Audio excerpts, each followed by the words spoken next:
Oh hey, it's you. Come in, I'll give you the tour.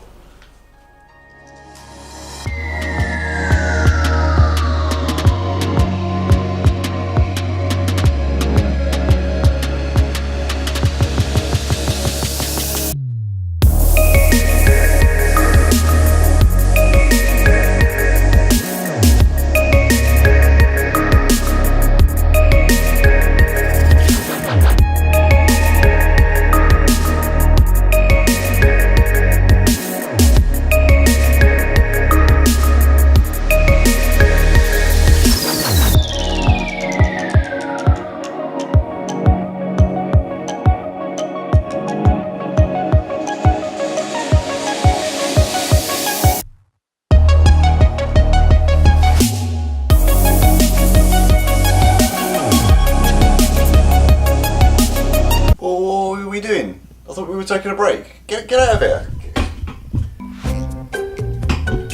Okay, so it's pretty hard to make a fairly standard apartment seem exciting. So let me just run you through some of the highlights. So this here is our main living space. It's where we eat, it's where we sleep, it's where we hang out and do pretty much everything else. It's roughly 3 by 6 meters or 9 by 18 feet if you're empirically inclined. It's a fairly standard size for a Japanese apartment, and it suits us pretty well. One thing that's certainly weird to get used to, for me at least, is the height of Japanese furniture. The tables are very low, the chairs have no legs, and you can probably see the bed is about 30 centimeters off the floor. So everything's just very down on the ground, and yeah, I'm having to readjust all kinds of postures. This little space down here is the genkan, an essential part of any Japanese home. It's basically designed for taking your shoes off when you come inside and putting your shoes on when you go out. This allows any dust from the outside to be stopped in this little space and stops it spreading into the rest of the house. So what you can see here is the kitchen, again pretty typical for a Japanese apartment. It's tiny, there's not a lot of room for anything. There's one gas burner, there's a sink and the drainer, and all the cutlery is stored above the sink. The only cupboards we have are below the sink. There's 2 here, and there's just about enough room to keep our food and all the extra supplies and things like that. Over here we've got an extra cabinet that we've bought just for the toaster oven and a secondary electric hob, just to assist when we've got extra bits to be cooked. But there's no real surface area to cut food, to put things in when you come in with the shopping. It's a bit tricky, but unfortunately that's just how we have to manage. There is one cool thing about this kitchen though, and that's the song that the rice cooker plays when you turn it on.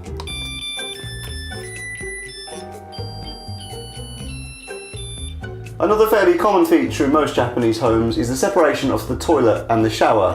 If I want to have a bath or a shower, I just come in here, I can close the door, all the steam and the vapour stays within inside this room.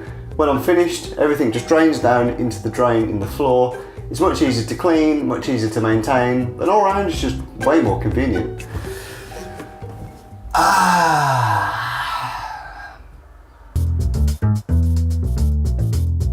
Weirdly enough, one of the most famous things about Japan is the futuristic digital toilets. Unfortunately, we're still running on analog in here, and we just have the standard one flush does all. But one of the cool things about this toilet is the system. When you do flush it, the water that would go in to refill the tank actually comes out this tap first, so you can wash your hands, and then it doesn't waste any extra water. It goes straight back into the tank, ready for the next flush. Again, it's all about convenience. So last but not least is the balcony. We mainly use it for hanging out washing and coming out for a bit of fresh air when it gets a bit stuffy inside. We don't really have any furniture out here, so I'm currently sat on part of the air conditioning unit, and any plans of having anyone over for drinks or throwing some kind of summer barbecue out here are limited, unfortunately, by the size. Right, that pretty much wraps us up. As you can see, it's a pretty modest space, but it does us exactly for what we need it for.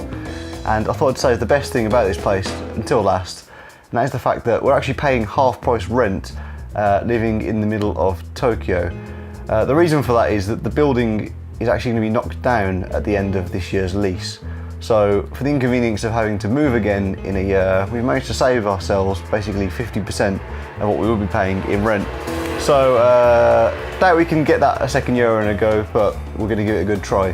Thanks for watching this video. If you liked it, click the thumbs up, subscribe, and tune in again to Canton Japan for more videos. Thanks for watching.